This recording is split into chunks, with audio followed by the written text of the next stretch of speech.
Hi అండి. అగ్ని పరీక్ష సీజన్ 2లో ఎపిసోడ్ 4కి స్వాగతం సుస్వాగతం.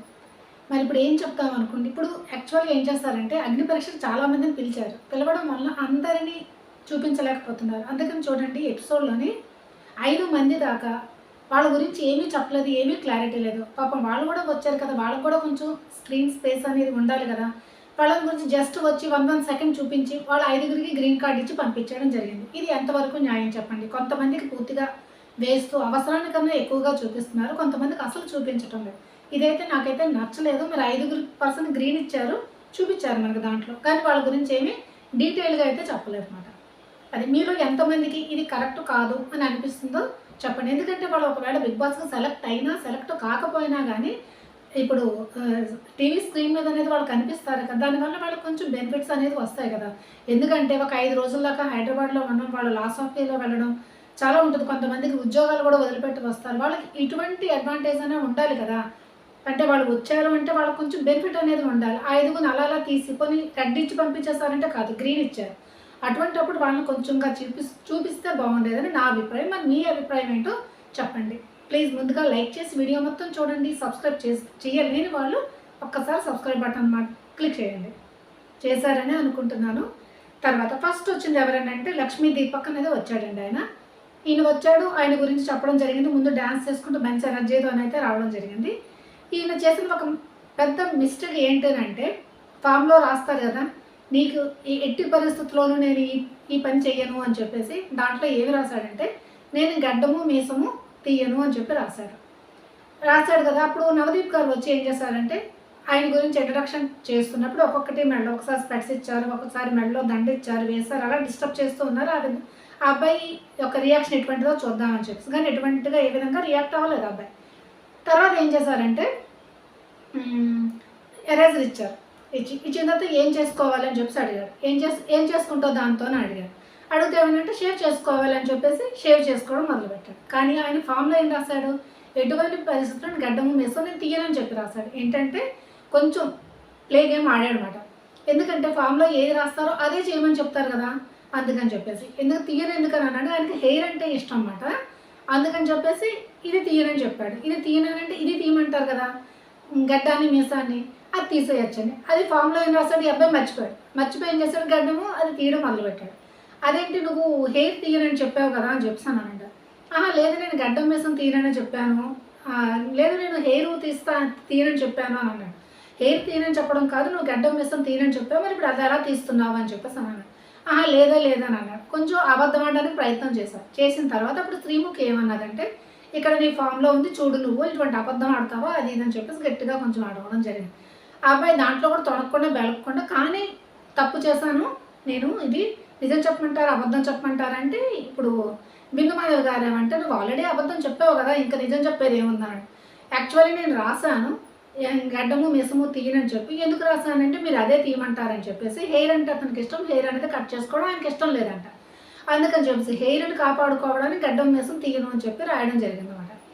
అప్పుడు తీయమంచి అప్పుడు వెంటనే బిందు మాధవ్ గారు కోపం వచ్చి రెడ్ అనేది ఇచ్చేస్తారు. ఎందుకంటే బిందు మాధవ్ గారు ఎప్పుడు వెంటనే తొందరగా కోపం వస్తుంది. ఒకవేళ ఆవిడకి నచ్చలేదన్నా ఏమనంటే ఇమీడియట్గా ఆవిడ రెడ్ అనేది ఇచ్చేస్తుంది ఆవిడ. ఆ విధంగా రెడ్ ఇచ్చేయడం జరిగింది. తర్వాత శ్రీముఖి ఏమన్నదంటే సరే ఓకే, ఒకవేళ నువ్వు గడ్డము మీసము తీసేసావు అనుకో అప్పుడు నేను గ్రీన్ ఇస్తానని. శ్రీముఖి గారు అక్కడ తప్పు చెప్పారు, హెయిర్ తీస్తాను అనాలి. ఎందుకంటే ఆల్రెడీ చెప్పాడు గడ్డము మీసము నేను తీయనని ఫామ్లో రాశాడు, తీయను అని అంటే తీస్తానని కదా అర్థం. ఆ అబ్బాయి రాసిన సెన్స్లోనైతే అర్థమైంది నేను చెప్పింది. అప్లికేషన్లో ఏం రాశాడంటే గడ్డము మీసము తీయను అని రాశాడు, అది అబద్ధం రాశాడు అనమాట. ఎందుకంటే ఏది తీయనంటారో అదే తీయమంటారు కదా అని చెప్పేసి. అదే నవదీప్ గారు అన్నారు, ఏంటంటే తను రాసిందే అది కదా, తన ఆ సెన్స్లోనే రాశాడు, మళ్ళీ నువ్వు గడ్డము మీసం తీయమంటావు ఏంటని చెప్పేసి అని అంటే అప్పుడు కొంచెం తీయడం మొదలుపెట్టి ఇంకా శ్రీముఖ్ గారు స్టాప్ అని అనడం జరిగింది. అయిన తర్వాత అభిజిత్ ఏమి ఇచ్చాడంటే రెడ్డే ఇచ్చాడు, అభిజిత్ కూడా అని రెడ్ ఇచ్చేసి తర్వాత ఎవరిని నవదీప్ ఏమన్నారంటే ఈ మనిషిని కొంచెం ముందుగా మనం చూడాలి, అంటే బిగ్ బాస్ గురించి అంటే ఇటుదటు చేసే మనిషిలాగా అనిపిస్తున్నాడు ఏమో, ఇప్పుడు కొంచెం సెల్ఫ్ కాన్ఫిడెన్స్ తక్కువయ్యి తను కొంచెం రియలైజ్ అయ్యాడు కనుక గ్రీన్ ఇద్దామని చెప్పేసి గ్రీన్ ఇచ్చారు. కానీ ఇక్కడ నాకు ఒకటి ఏమనిపించిందంటే తర్వాత ఒక వీడియో ప్లే చేస్తారు. అదేంటంటే నేను ఏదో పొందాలని కాదు, నేను చేసింది తప్పు అని చెప్పేసి గడ్డము మీసం తీయడం మొదలుపెట్టాడు తను. అంటే ఏదో పొందాలని కాదు అని అంటే అంతవరకు తనకి గ్రీన్ రాలేదనుకుంటా. ఈ పార్ట్ అనేది ముందే ఏమి ఉండొచ్చు బహుశా. తర్వాత ఈ అబ్బాయి కట్ చేసుకోవడం చూసి ఈయన కొంచెం ఎమోషనల్‌గా ఫీల్ అయినప్పుడు నవదీప్ గారు నాకు గ్రీన్ ఇచ్చారేమో అని ఫీలింగు. కొంచెం కట్ పేస్ట్ అనేది ఉంటుంది కదా! అది. ఎందుకంటే ఆ మాటల్లో మనకు అర్థమవుతుంది. ఏం అర్థమవుతుందంటే నేను ఏదో పొందాలని కాదు. నేను అలా రాసాను అబద్ధం. నవదీప్ గారు నా కళ్ళు తెరిపించారు అది ఇది అని చెప్పి రాయడం జరిగింది. ఈ విధంగా. అంటే ఈ అబ్బాయి కొంచెం అంటే 'బిగ్ బాస్' సెన్స్‌లోనే బాగానే ప్లే చేస్తున్నాడని చెప్పేసి అనిపిస్తుంది. చూద్దాం ఏమవుతదని చెప్పేసి. ఒక గ్రీన్ రావడం వల్ల అతనైతే హోల్డ్‌లో అయితే ఉండడం జరిగింది. తర్వాత ఎవరంటే తర్వాత అపూర్వ. ఈవిడ వచ్చినప్పుడు మంచి కామెడీ సెన్స్‌తోని చాలా బాగా వచ్చింది. వచ్చిన వెంటనే అంటే ఆల్రెడీ తను యాంకర్‌గా పనిచేస్తుంది. తర్వాత న్యూస్ రీడర్‌గా కూడా పనిచేసిందంట. తర్వాత బ్యూటీషియన్‌గా, తర్వాత ర్యాంప్ వాక్ ఇవన్నీ చాలా వరకు చేసింది. తర్వాత ఏంటంటే ఎన్ని కిలోలబ్బా ఈవిడ 6 ఫీట్ బతుకమ్మని, బతుకమ్మ పువ్వులు అవి ఉంటాయి కదా! 6 ఫీట్‌ది అది వేసుకొని చేయడం అనేది చాలా గ్రేట్ అది. అది కూడా చేయడం జరిగింది. తర్వాత వస్తూనే అయితే చెప్పంటే ముగ్గురు గురించి చెప్పడం జరిగింది. చెప్పింది ఆ అమ్మాయి. నవదీప్ గారు నాకు 'బిగ్ బాస్' పంపించాలనుకుంటున్నారు. అభిజిత్ గారు పంపించొద్దని అంటున్నారు. వీళ్ళిద్దరి మీద నలిగిపోతుంది బిందు మాధవి. కానీ వెళ్ళాలి ఎలాగైనా 'బిగ్ బాస్ 10' టైటిల్ కొట్టేది అపూర్వ అని శ్రీముఖి అంటుంది అని చెప్పడం. తర్వాత ఏంటంటే 6 తర్వాత 7 వస్తుంది. తర్వాత బిందు మాధవి తర్వాత ఎవడరా అని అనుకుంటారు. అది అపూర్వనే 'బిగ్ బాస్' విన్నర్ అని చెప్పేసి మంచిగా చెప్పడం అయితే జరిగిందన్నమాట. బాగా చెప్పింది. 6 తర్వాత 7 అని చెప్పేసి. 6 తర్వాత 7 బిందుమాలి తర్వాత ఎవడురా అది అపూర్వ అంటున్న శ్రీముఖి అని చెప్పేసి. అంటే చెప్పడం మంచి సెన్స్‌లో అయితే చెప్పడం. ఆ విధంగా చెప్పడంతోనే నవదీప్ గారు మంచిగా అంటే ఇంప్రెస్ అయిపోయి వెంటనే గ్రీన్ ఇచ్చేసారు. నవదీప్ గారు కొంచెం తొందరపడతారేమో అని చెప్పి అనిపిస్తుంది. పూర్తిగా చూడాలి కదా! జస్ట్ అదేంటంటే ఆవిడ అసలే యాంకర్‌గా పనిచేస్తుంది. ఇటువంటి లైన్స్ అవి గుర్తుపెట్టుకొని చెప్పడం అనేది అంత కష్టమేమి కాదు తనకి. నవదీప్ గారు ఏంటంటే వెంటనే గ్రీన్ అయితే ఇవ్వడం జరిగిపోయింది. తర్వాత ఏంటంటే అసలు తన శ్రీముఖి ఏమన్నదనంటే ఒకటి నువ్వు నవదీప్ గారు నీకు ఇష్టం లేదనుకో అని అన్నదంతే. వెంటనే తను ఏమన్నదంటే నవదీప్ గారు నాకు ఇష్టం, అభిజిత్ అంటే నాకు ఇష్టం లేదని అనేసింది వెంటనే. ఒకటి ఆ టైంలో ఊరుకోవచ్చు ఇష్టం లేదని, కానీ చెప్పడం అయితే చెప్పేసింది ధైర్యంగానే అభిజిత్ అంటే నాకు ఇష్టం లేదని. ఎందుకు ఇష్టం లేదని చెప్పేసి అడగడం జరిగింది. ఎందుకంటే తన ఆడిన తీరు అనేది పక్క వాళ్ళు ఏంటంటే ఎనర్జీ ప్లే చేస్తున్నా ఈయన ఏంటంటే మైండ్ గేమ్ ఆడాడు అని చెప్పేసి. మైండ్ గేమ్ ఆడినా తర్వాత ఫిజికల్గా ఆడినా ఏం ఆడినా సరే ఆడాడా లేదా అన్నదే కరెక్ట్. నాకెందుకో ఇది బయట ఎవరైనా చెప్పి పంపించారా ఏంటని అడగదు. అభిజిత్ గురించి ఒకటి ఇద్దరు ముగ్గురు అలా చెప్పడం జరుగుతున్నది అసలు. అందుకని అభిజిత్ ఫేస్లో అయితే కొంచెం ఫీలింగ్స్ అవి కొంచెం మారడం అయితే జరిగింది. అంతవరకు కొంచెం ఎంజాయ్ చేస్తుండాలి, నవ్వుతున్నది. కొంచెం సీరియస్ అయితే అవ్వడం జరిగింది. కానీ అది అవ్వడం కూడా కరెక్టే నేను అనిపిస్తుంది. ఏంటంటే అభిజిత్ రెడ్ ఇచ్చడం వల్ల అభిజిత్ తను అనడం వల్లే రెడ్ ఇచ్చాడని చాలామంది అనుకుంటున్నారు. కానీ అది తప్పు. ఎందుకంటే అభిజిత్ గేమ్ ఆడాడు. ఆడకుండా ఏం వచ్చేలేదు, తనేమి విన్నర్ అదే అయిపోలేదు. అభిజిత్ ఏంటంటే మైండ్ గేమ్ ఆడడం జరిగింది. ఈవిడ ఏమన్నదనంటే ఇతనికి తర్వాత శ్రీకాంత్కి వీళ్ళ మధ్యన ఆర్గ్యుమెంట్ అయినప్పుడు ఎడ్యుకేషన్ గురించి తీసుకుని వచ్చాడు అని చెప్పేసి. అప్పుడు అభిజిత్ ఏమనంటే ఎడ్యుకేషన్ తప్ప అని అంటే ఎడ్యుకేషన్ తప్పులేదు, కానీ ఆ సమయంలో తీసుకురావడం అనేది తప్పు. ఎందుకంటే 'బిగ్ బాస్'లో అంతమంది ఉంటారు. ఒకళ్ళు ఎడ్యుకేటెడ్ ఉంటారు, ఇంకొక ఎడ్యుకేషన్ అది ఉంటుంది. కంపారిజన్ అంటే అప్పుడు ఏమంటే తను ఒక సైన్స్ స్టూడెంట్, కంప్యూటర్ సైన్స్ అది చేశారు అభిజిత్. నేను సైన్స్ స్టూడెంట్, అక్కడ బడ్జెట్ ఉంటుంది, మీల్ ప్లాన్ అదే చేయాల్సి వస్తుంది. అప్పుడు నేను మ్యాథ్స్ కనుక నేను చెప్పడం జరిగింది అంతే తప్ప నా అంతటా నేను నా ఎడ్యుకేషన్ గురించి నేను చెప్పలేదా సిచ్యువేషన్ ప్రకారం. తర్వాత అయినా థ్యాంక్స్ ఒకసారి నేను రీకాల్ చేసుకోవడం అయిందా అవన్నీ నేను చెప్పేసి అనడం జరిగింది. తర్వాత కొంచెం టాపిక్ మారుస్తూ ఇదైనా ఇంకేమైనా నీ హ్యాబిట్స్ ఉన్నాయా అది అని అడిగినప్పుడు ఏమన్నదంటే తను సమాజంలో పేట్రియాట్ ఎక్కువ ఉన్నది అని చెప్పేసి అందుకే నేను 'బిగ్ బాస్'కి రావాలనుకుంటున్నాను అని చెప్పేసి. అంటే పేట్రియాట్ అంటే ఏమిటి అని చెప్పేసి అడుగుంటారు. అడిగితే ఏంటంటే అదే మెన్ ఉమెన్కి మధ్య డిఫరెన్షియేట్ చేస్తూ ఉంటారు. యాక్చువల్లీ మా ఇంట్లోని వాళ్ళ ఇంట్లో యాక్చువల్ అంటే వాళ్ళ తమ్ముడు ఉన్నాడు. అంటే వాళ్ళ తమ్ముడికి చెప్పకుండా గిన్నెలు తోమాలన్నా నువ్వే తోమని చెప్పేసి తమ్ముడు తోమడం చెప్పి, తర్వాత ఏమైనా ఇల్లు చిమ్మడం ఇల్లు తోడి అవి చేయాలన్నా నువ్వే చేయాలి, నువ్వు అమ్మాయి కదా అని అంటూ ఉంటారు. ఇటువంటివేవి మనం 'బిగ్ బాస్'లో చూడము అని చెప్పేసి అన్నారు. 'బిగ్ బాస్'లో చూడమంటే మిగతా అన్ని చోట్ల మనం చూస్తామని కదా మీనింగు. అక్కడ అభిజిత్ పాయింట్ క్యాష్ చేశాడు. క్యాష్ చేసి ఏమన్నాడంటే అభిజిత్ అలాగే నేను కాదు, మా ఇంట్లో అయితే మా మదర్దే అంతా అని ఆవిడే అంతా మేనేజ్ చేస్తుంది అని చెప్పడం జరిగింది. అప్పుడు బిందు మాధవ్ గారు ఏమన్నారంటే 'బిగ్ బాస్'లోనే ఉండదంటావా ఇది అని అంటే తన ప్రకారం ఏంటంటే బిగ్ బాస్లోని ఇటువంటి తేడాలు ఉండకుండా, ఎందుకంటే ఆడవాళ్ళైనా మగవాళ్ళైనా అందరికీ ఒక విధమైన టాస్క్లు ఉంటాయి. అందరూ పని చేయాల్సిందే, మగవాళ్ళన్నా చేయాలి, ఆడవాళ్ళన్నా చేయాలి, అందరూ చేయాల్సిందే పని అనేది. అందుకని బిగ్ బాస్లో ఈ డిఫరెన్షియేషన్ ఉన్నది కనుక నేను అక్కడికి వెళ్దాం అనుకుంటున్నాను అని చెప్పి తను చెప్పడం జరిగింది. కానీ అభిజిత్ ఏమన్నారంటే, ఓకే నువ్వు బిగ్ బాస్లో ఈ విధమైన తేడా ఉండదు కనుక వెళ్దాం అనుకుంటే బాగుంటుంది, కానీ సమాజాన్ని మొత్తాన్ని చెప్పింది. అంటే అన్ని చోట్ల ఉంటుంది, బిగ్ బాస్లోనే ఉండదు అనేసరికి, అంటే సమాజంలో అన్ని చోట్ల ఇలాగే ఉంటుంది, ఒక బిగ్ బాస్లోనే ఉండదు అని ఫీలింగ్తో నువ్వు అన్నావు, అది తప్పు అని చెప్పేసి అన్నాడు. కరెక్టే కదా, ఎందుకంటే ఇప్పుడు ప్రపంచం మారింది, ఆలోచనలు మారాయి. ఇటువంటిప్పుడు చాలా వరకు 50-50% ఉంటుంది. 50% ఆ విధంగా ఆలోచించే వాళ్ళు ఉన్నారు, 50% ఈ విధంగా ఆలోచించే వాళ్ళు ఉన్నారు. ఈ కాలంలో చాలామంది ఇంట్లో మగవాళ్ళు కూడా పనిచేస్తున్నారు, పని చేయకుండా ఎవరు లేరు కాదు. 50% ఆ విధంగా ఉన్నారు, 50% ఈ విధంగా ఉన్నారు. అందువల్ల అభిజిత్ చెప్పింది కరెక్టేనని నేను అంటాను, తప్పేమీ కాదు. మీరే ఎంతమందికి అభిజిత్ చెప్పింది తప్పు అని అనుకుంటున్నారో వాళ్ళు కామెంట్ చేయడం అస్సలు మర్చిపోకండి మీరు.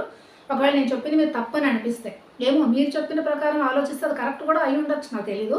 అందుకని ఆ విధంగా ఆలోచించి అభిజిత్ ఏం చేశారంటే రెడ్ ఇచ్చాడు. దీని గురించి చాలా వరకు వైరల్ అయిపోతుంది ఏంటంటే, అభిజిత్ని తను నెగిటివ్గా మాట్లాడింది కనుక అభిజిత్ రెడ్ ఇచ్చాడు అని చెప్పి. అది ఏమాత్రమో కాదు, తను ఈ పాయింట్ పట్టుకుని తర్వాత ఇంకోటి ఏమన్నాడంటే అభిజిత్ చెప్తున్నారు కదా, అన్నీ చెప్తుంది. ఎందుకంటే యాంకర్ అన్నవాళ్ళు, న్యూస్ రీడర్ అన్నవాళ్ళు ముందుగానే ప్రిపేర్ అయి చెప్తూ ఉంటారు. ఆ విధమైన జోక్స్ వేయడం కానీ ఏవైనా సరే ఆ విధంగా మాట్లాడే తీరు కానీ, తన న్యూస్ రీడర్ కనుక ఆ విధంగా ఫటాఫట్ చెప్పి ఉండొచ్చు, ఆల్రెడీ ప్రిపేర్ అయి ఉండవచ్చు, అందుకనే ఆ విధంగా జోక్స్. కానీ ఇంకొకటి స్పాంటేనియస్గా కొన్ని జడ్జెస్ అడిగిన దానికి వెంటనే సమాధానం కూడా చెప్పింది, ఓకే. బట్ 100% అయితే అలా ఉండదు కదా, కొంచెం తేడా అనేది ఉంటుంది. అందుకని అభిజిత్ రెడ్ ఇచ్చాడు. తర్వాత బస్ వీళ్ళిద్దరు నవదీప్ ప్లస్ బిందు మాధవ్ గారు ఇద్దరు మాత్రం గ్రీన్ అయితే ఇవ్వడం జరిగింది. ఆవిడైతే ఇప్పుడు హోల్డ్లో అయితే ఉంచడం జరిగింది అనమాట. అపూర్వ బాగానే ఉంది, చూద్దాం ఎలా ఉంటుందో. అంటే చూడడానికి బాగుంది, ప్లస్ మాట్లాడే విధానము బాగుంది, ఆలోచన విధానం కూడా బాగానే ఉంది, మరి చూడాలి. తర్వాత ఎవరంటే రోహిత్ వచ్చాడు. రోహిత్ ఏంటంటే ఈ రోహిత్ నిజంగా చూస్తే నిజంగా కామినని చూసినట్టు అనిపిస్తుంది. అతను ఒక సాఫ్ట్వేర్ జాబ్ అది చేస్తూ ఉంటాడు, చూడడానికి కూడా చాలా. ఇప్పుడైతే జాబ్ లేదంట, వచ్చుంటాడు, నార్మల్గా వచ్చాడు, దాని గురించి మాట్లాడించుకున్నాడు. మాట్లాడితే ఏంటి నీ గురించి చెప్పుకోనంటే, చిన్నప్పుడే వాళ్ళ ఫాదర్ వీళ్ళని వదిలిపెట్టి వెళ్ళిపోవడం జరిగింది అని అంటే, ఓకే అయితే ఇప్పుడు నీ పరిస్థితి ఎలాగున్నది అని అంటే, కంఫర్టబుల్ అని అంటే, కంఫర్టబుల్ ఏం కాదు స్టెరబుల్ అని చెప్పడం జరిగింది. ఒక్కొక్కప్పుడు ఏంటంటే వాళ్ళ అమ్మ ఇద్దరు కొంచెం తిండి తగ్గించుకొని కూడా, తినడం కూడా కొంచెం తగ్గించి వాళ్ళ సిస్టర్కి పెట్టేవాళ్ళంట.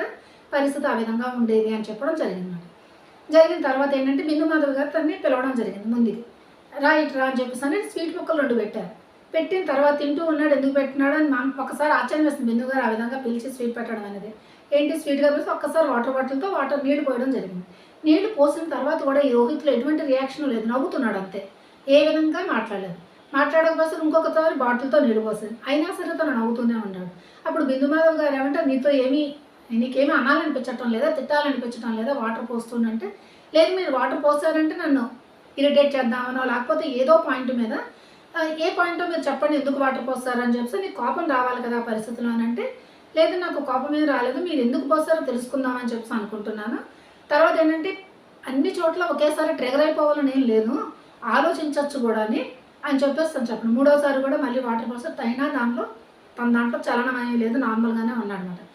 తర్వాత అక్కడికి వెళ్ళిన శ్రీముఖ్ గారు ఏమన్నారంటే, ఓకే నువ్వు ఇప్పుడు వెళ్ళి బిందు మాధవ్ గారి మీదకి వాటర్ పోయు, అప్పుడు నేను గ్రీన్ ఇస్తానని చెప్పి. బిందు మాధవ్ గారు ఆల్రెడీ రెడీ చేశారు, ఎందుకంటే నువ్వు గేమ్ ఆడుతున్నావు, ఎందుకంటే ఎవరైనా వాటర్ పోసినప్పుడు ఎందుకు పోసావు అని చెప్పేసి తిరిగి నువ్వు క్వశ్చన్ వేయాలి, నువ్వు క్వశ్చన్ వేయలేదు అని అంటే నువ్వు గేమ్ ఆడుతున్నావు అని చెప్పేసి అర్థమైంది అని చెప్పేసాను. బిగ్ బాస్లో ఈ గేమ్ కూడా అవసరమే కదా, అది 2 విధాలుగా ఆలోచించావు. ఒకసారి రియాక్ట్ అయితే బిగ్ బాస్లో ఈ విధంగానే రియాక్ట్ అవుతావా అంటారు, లేకపోతే లేదు అని చెప్పాను అంటారు, అందుకని చెప్పేసి. అప్పుడు ఏంటంటే వెళ్ళి నీళ్ళు పోయమనంటే, నిజంగా వాటర్ బాటిల్ పట్టుకొని వస్తున్నాడు, నాకు ఎందుకో అనిపించింది పోసేస్తాడేమో అని చెప్పేసి తను పోసేద్దామని ఇలా అన్నప్పుడు అభిజిత్ ఆపాడు, అని చెప్పేసి. ఆపేసరికి లేదండి పోద్దామని అనుకోవట్లేదు అన్నాడు. అప్పుడు అభిజిత్కి అర్థమైంది వీడు ఏదో గేమ్ ఆడుతున్నాడా అని చెప్పేసి. అప్పుడు అభిజిత్ అన్నాడు, నువ్వు ఏదైనా గేమ్ ఆడుతున్నావా ఏంటి చెప్పు, ఎందుకంటే పోద్దామని వెళ్ళాడు, కొంచెం ఆగాడు, తర్వాత మాటలు కొంచెం మారుస్తున్నావు నువ్వు అని చెప్పేసి తను కూడా అభిజిత్ కూడా రెడ్ ఇవ్వడం జరిగింది. వీళ్ళిద్దరూ రెడ్ ఇచ్చారు. రెడ్ ఇచ్చిన తర్వాత నవదీప్ ఏం చేశాడంటే గ్రీన్ ఇవ్వడం జరిగింది, ఎందుకంటే నీలాంటి వాడు ఉండాలి, ముందు చూద్దాం ఎలా ఉందా ఏంటి అని చెప్పేసి, అందుకని చెప్పేసి అని చెప్పడం అయితే జరగడం జరిగింది. ఓకే అభిజిత్ గ్రీన్ ఇచ్చాడు, నవదీప్ ప్లస్ బిందు మాధవ్ గారు వీళ్ళిద్దరు మాత్రం రెడ్ ఇచ్చారు. ఇదొకటి ఆలోచించాల్సిన విషయం ఏంటంటే, ముందు అపూర్వ వచ్చినప్పుడు బిందు మాధవ్ గారు సపోర్ట్గా మాట్లాడారు అభిజిత్కి. కానీ ఇప్పుడు బిందు మాధవ్ గారు ఎగనెస్ట్గా ఏంటిచ్చాడు, గ్రీన్ ఇవ్వడం జరిగింది. అభిజిత్ దగ్గరికి వెళ్ళి మాట్లాడాడు. ఓకే, అన్ని చోట్ల అగ్రెసివ్ అవ్వాల్సిన అవసరం లేదు, ఆలోచించి కొన్ని చోట్ల మాత్రం అగ్రెసివ్ అయితే సరిపోతుందని. ఎందుకంటే అభిజిత్ కూడా ఈ విధంగానే ఆడాడు. ఎందుకంటే ప్రతిదానికి హైపర్ అయిపోయి అలా చేయలేదు, కొంచెం ఆలోచించి నిదానంగా, అందుకే మైండ్ గేమ్ ఆడారని చెప్పేసి అంటారు అభిజిత్ని. అందుకని చెప్పేసి ఓకే నేను నీకు గ్రీన్ ఇస్తాను, చూద్దాం ఎలా పర్ఫామ్ చేస్తావు ఏంటో అని చెప్పేసి అనడం అయితే జరిగింది. నెక్స్ట్ బాగి వచ్చింది. బాగి కూడా బాగానే ఆడింది, బాగానే. బాగి ఏంటంటే ఈ అమ్మాయి లవ్ మ్యారేజ్ చేసుకుందంట ఈ బాగి వచ్చినప్పుడు కొంచెం చీర కట్టుకొని కొంచెం యాస్గా మాట్లాడుతూ బాగానే వచ్చింది బాగి. తన గురించి చెప్తున్నప్పుడు మ్యారీడా అన్మ్యారీడ్ అంటే మ్యారీడ్ అన్నది. మ్యారీడ్ అంటే లవ్ మ్యారేజ్ అని ఇదనంటే ఆ లవ్ మ్యారేజ్ అని. ఎన్ని సంవత్సరాలు అంటే 9 years. 9 years అంటే అవును మాకు తెలియదు. మేము ముందు నుంచి ఏంటంటే ఒక మ్యారేజ్లో కలిసారంట. కలిసినప్పుడు ఎప్పుడూ కొట్టుకుంటూనే ఉండేవాళ్ళం మేము అసలు. తర్వాత 2016లో తెలిసింది మేమిద్దరం ప్రేమించుకుంటున్నామని చెప్పేసి ఎలా తెలిసింది నీకు అని అంటే, యాక్చువల్ 2016లో అబ్బాయి ఎక్కడికో వెళ్దాం అనుకున్నాడంటే, వెళ్దాం అనుకుంటే అప్పుడు నవదీప్ గారు వచ్చి అతనితో పాటు ఎలాగా నువ్వు ప్రపోజ్ చేస్తావు ఆయనకి ఏం చెప్పానంటే, 2016లో వెళ్ళిపోదాం అనుకున్నప్పుడు నువ్వు వెళ్ళిపోతున్నావు కదా నీకేం అనిపించడం లేదా అని అంటే, నాకేమనిపిస్తుంది నాకు పని ఉన్నది అందుకే నేను వెళ్ళిపోదాం అనుకుంటున్నాను అది ఇది అని చెప్పడం. ఆ టైంలో వాళ్ళకి తెలిసిందంట ప్రేమ అని చెప్పి. తర్వాత మ్యారేజ్ అయితే చేసుకోవడం జరిగింది. వాళ్ళ మదరు చనిపోయారంట. తర్వాత వాళ్ళ అమ్మమ్మ దగ్గర ఉంటే వాళ్ళ అమ్మమ్మ కూడా లేకపోవడం, తర్వాత మ్యారేజ్ అయిన తర్వాత ఉండడం అయితే జరిగింది. కానీ మ్యారేజ్ చేసుకున్నాను కానీ మా ఆయన ఏంటంటే లేపుతాడు పడేస్తూ ఉంటాడు. నేను ఎప్పుడు లైఫ్లో పైదాకా వచ్చాను, మళ్ళీ కింద కూడా పడుతున్నాను. ఎందుకంటే ఆయన ఇంకొకళ్ళతో కూడా అప్పుడప్పుడు వెళ్ళిపోతున్నా ఆయన పట్టుకొని లాక్కొని వచ్చి నా దగ్గరే ఉంచుకున్నాను. ఎందుకంటే ఆయన అంటే నాకు చాలా ఇష్టము అని చెప్పేసి అనడం అయితే జరిగిందన్నమాట. తర్వాత ఏంటంటే వీళ్ళు ఒక టాస్క్ ఇచ్చారు. టాస్క్ ఏమి ఇచ్చారంటే, ఒక చేప ఉన్నది, నువ్వు చేపలు అమ్ముతున్నావు, అన్ని చేపలు నువ్వు అమ్మేసావు. అమ్మేసిన తర్వాత మీ ఆయన ఫోన్ చేసి నాకు చేపల కూరే కావాలని అంటాడు. అప్పుడు నువ్వు అమ్మిన వాళ్ళ దగ్గరికి వెళ్ళి చేపలు ఎలా తీసుకొస్తావని చెప్పి టాస్క్ ఇవ్వడం జరిగింది. టాస్క్ ఇస్తే అప్పుడు ఏంటంటే శ్రీముఖి గారు దాంట్లో ఉన్నారన్నమాట. అన్నీ అమ్మేసిన తర్వాత మళ్ళీ తీసుకురావడానికి మంచిగానే ఆడింది. మళ్ళీ దగ్గరికి వెళ్ళి నేను నీకు అమ్మిన చేపలు నాకు ఇచ్చేస్తే ఇప్పుడు నాకు కావాలి అని చెప్పేసి మా ఆయన అడుగుతున్నాడు అది ఇది అని చెప్పేసి అడిగింది. అడిగితే నేను ఇవ్వను అనడము, తన ప్రైస్ ఎక్కువ చెప్పడము శ్రీముఖి, ఆ ప్రైస్కే తిను కూడా తీసుకునేటట్టు చేయడము చాలా మంచిగా అనిపించింది, చాలా యాక్టివ్గా అనిపించింది, బాగానే ఉంది ఓవరాల్గా చూస్తే. దీనికి ఏంటంటే అభిజిత్ ప్లస్ బిందు మాధవ్ గారు గ్రీన్ ఇచ్చేయడం జరిగింది. కానీ నవదీప్ ఏం చేశానంటే రెడ్ ఇచ్చాడు. నేను అసలు ఎక్స్పెక్ట్ చేశానంటే నవదీప్ రెడ్ ఇచ్చేస్తాడేమో అని చెప్పి అనుకున్నాను, కానీ ఇవ్వలేదు. ఎందుకంటే నువ్వు ఇక్కడ బాగానే ఉన్నావు, బట్ మిగతా వాళ్ళతో కూడా నెగ్గుకు వస్తావో లేదో తెలుసుకుందామని చెప్పేసి నేను హోల్డ్లో పెట్టడం అయితే జరిగింది అని చెప్పేసి చెప్పడం జరిగింది. ఈ విధంగా అయితే బాగానే ఉన్నది ఓవరాల్గా. కానీ మిగతా ఒక 5 మాత్రము గ్రీన్ ఇచ్చారు, బట్ వాళ్ళని ఏంటంటే కొంచెం సెకండ్స్లో చూపించి వదిలేస్తారు. వాళ్ళకి పూర్తిగా చూపించుంటే బాగుండేది వాళ్ళని కూడా, అని చూపించకపోవడం. మరి చూద్దాం మళ్ళీ నెక్స్ట్ టాప్ 15కి వాళ్ళు కూడా వెళ్తారా లేదా ఆ టైంలోనైనా మనం తెలుసుకుంటాం. మరి మీకేమనిపించింది నేను చెప్పిన రివ్యూ మీకు నచ్చిందని అంటే ఏం చేయాలి, మీరు ప్లీజ్ లైక్ చేయండి. లైక్ చేస్తేనే వీడియోకి కొంచెం పుష్ అనేది వస్తుంది. అందుకని ఒకవేళ సబ్స్క్రైబ్ చేయాలనుకుంటే సబ్స్క్రైబ్ మాత్రం చేయండి. Okay, bye, see you.